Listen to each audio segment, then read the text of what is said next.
When you play the Game of Thrones, you Subscribe and like. or you die. There is no middle ground.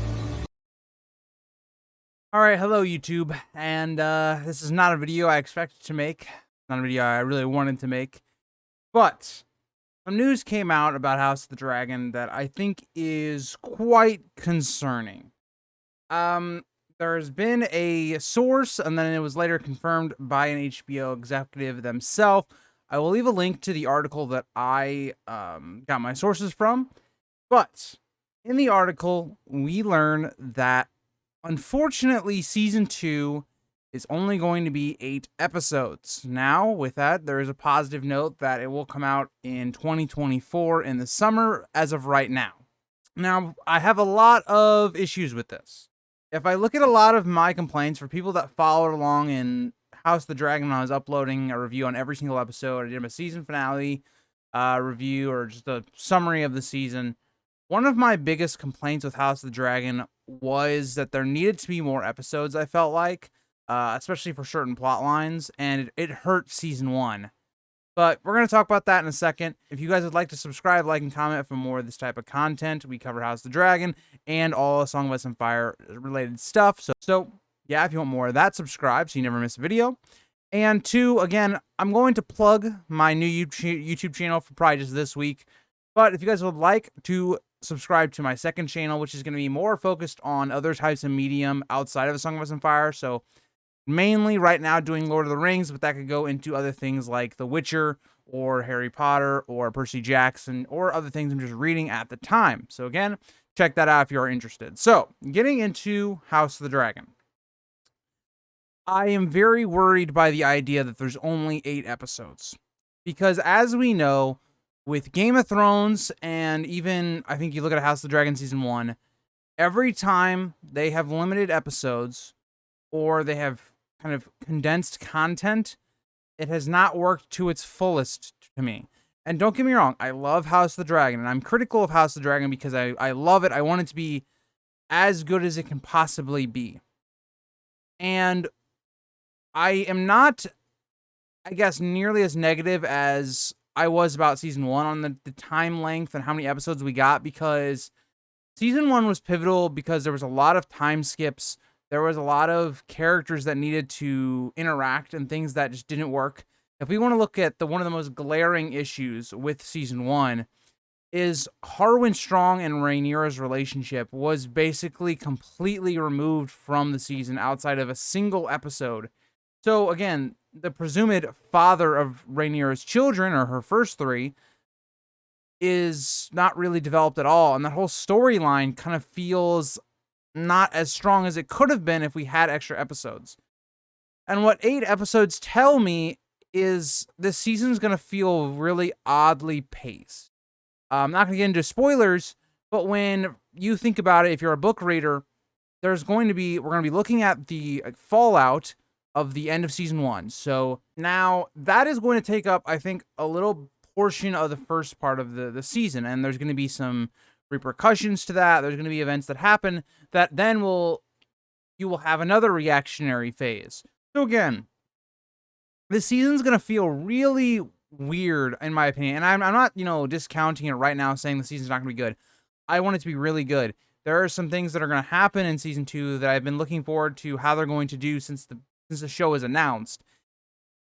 But I am quite a bit worried that this season's going to feel rushed and going to be badly paced, kind of like how Season 1 was.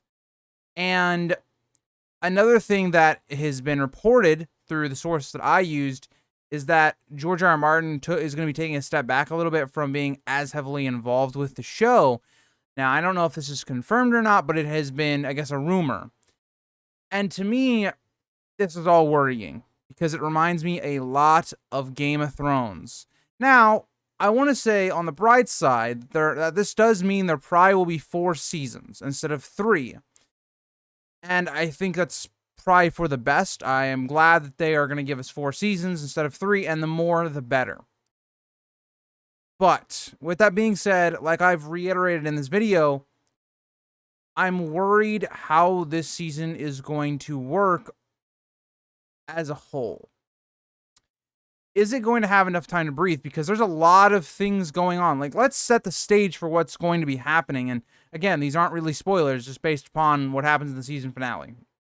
So we have to think that this is going to start with, again, we have Jace's whole adventure of going to the Vale and going to Winterfell, trying to get their alliances. So that's going to be a certain plot. And I'm assuming we're going to see that through Jace. I really hope so. It would be a huge win. I can't see a world in which they just don't show that at all. So we'll have that section of the story. Because again, this is when the story branches out. And that's what makes this even harder. Because at least in season 1, you pretty much had your A-side story and your B-side story. Now, you can kind of plan around which is which. But the A-side is more or less the King's Landing stuff. The B-side was whatever Daemon was doing. And that was kind of, you know. And again, people will probably say Daemon's was the A-side. Whatever. You guys get it. There was 2 kind of storylines going on. That's not going to be the case in season 2. You're going to have a Jace storyline. We've already heard that Daemon is going to be going to the Riverlands, right? Because he needs to establish some sort of base for the Blacks. And he's going to be taking command. So that's a second storyline. We have Rhaenyra's storyline on Dragonstone and how she's dealing with the depression of losing a child. We have a fourth story, which is going to be revolving King's Landing. And that's going to be whatever's going on with the Green Camp.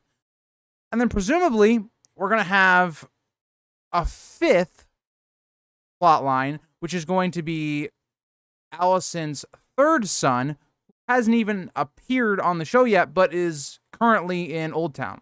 So that could possibly be another storyline we're going to see. You could then offer, again, there's other storylines I'm not going to get into in this video because it's kind of spoilers.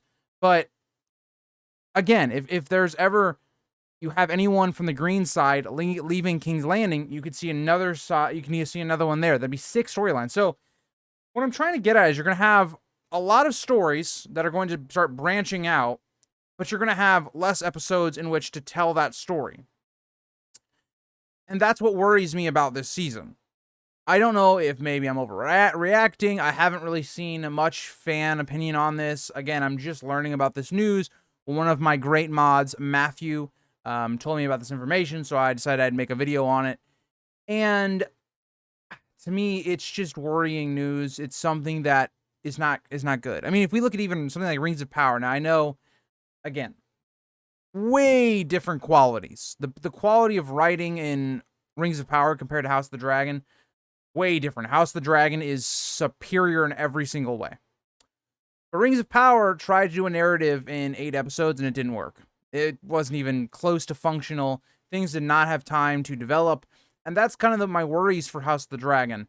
But I don't know. There's not going to be any more time skips unless there's something at the end where like we jump in time to start a new plot line for House of the Dragon. Maybe could happen. That would be, again, at the very end of the show, and that's if the show does really well and say we do some other topic like the Blackfire Rebellions or something. But yeah, let me know what you guys' thoughts are on this. It is definitely worrying to me, but maybe I'm overreacting. Let me know. Do you guys don't feel any type of way? Do you trust Ryan Condal and the House of the Dragon team? I trust them to a degree, but there are things I have some misgivings about. So thank you guys all for watching. And again, check out the second channel if you guys would like to see more of me and some other content outside of Song of Ice and Fire / Game of Thrones / House of the Dragon. And bye, guys.